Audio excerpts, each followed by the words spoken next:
on, we combed the literature. Physicians and nurses, as I said before, collaborated on ways that we could preserve PPE, keep our staff safe in doing so, following CDC guidelines. When we decided to cohort our patients early on, before we started receiving patients, we have 2 separate ICUs. So we basically moved the surgical intensive care patients over into the medical intensive care patients, and we isolated our surgical intensive care unit for it to be our COVID unit. And so that's dedicated to our COVID patients. Then we expanded out into pre-op holding, where we created 7 more ICU beds for our medical surgical ICU patients should we have to grow our COVID ICU and return back into our larger ICU.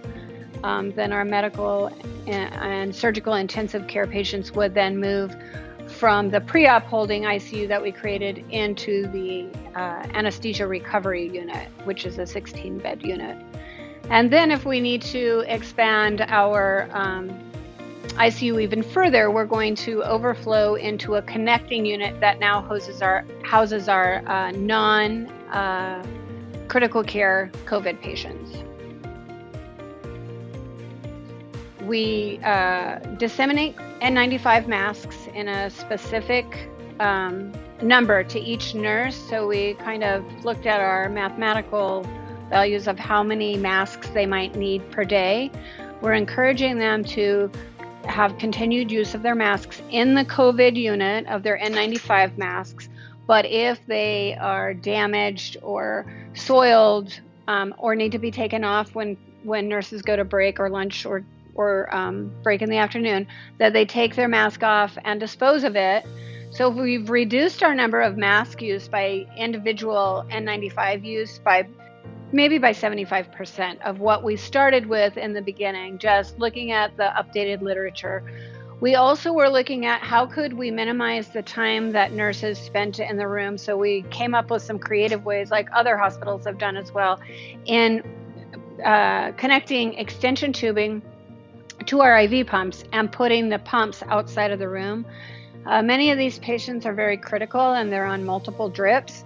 And so the nurses were spending more time going in and out of the room to address pumps than really they needed to, so they can handle a lot of those situations outside of the room. We also set up donning and doffing stations because doffing is one of the number 1 ways that healthcare providers are cross-contaminated with the coronavirus. We're very strict. We have signage on the doors so that the nurses can see the doffing and donning practices be appropriate. We set up some videos and sent out to all of our staff so they could refer back to doffing correctly.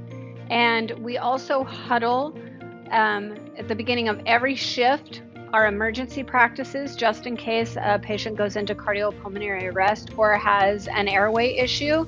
So we've implemented processes for that. And to remind staff, if you see something, say something, watch each other, but the buddy system of doffing so that we can keep everyone safe. The hospital has graciously given us hospital scrubs, so the nurses are able to come in, change into hospital scrubs. They've provided lunch and also for the nurses to wash down with CHG before they put their clothes on at the end of their shift.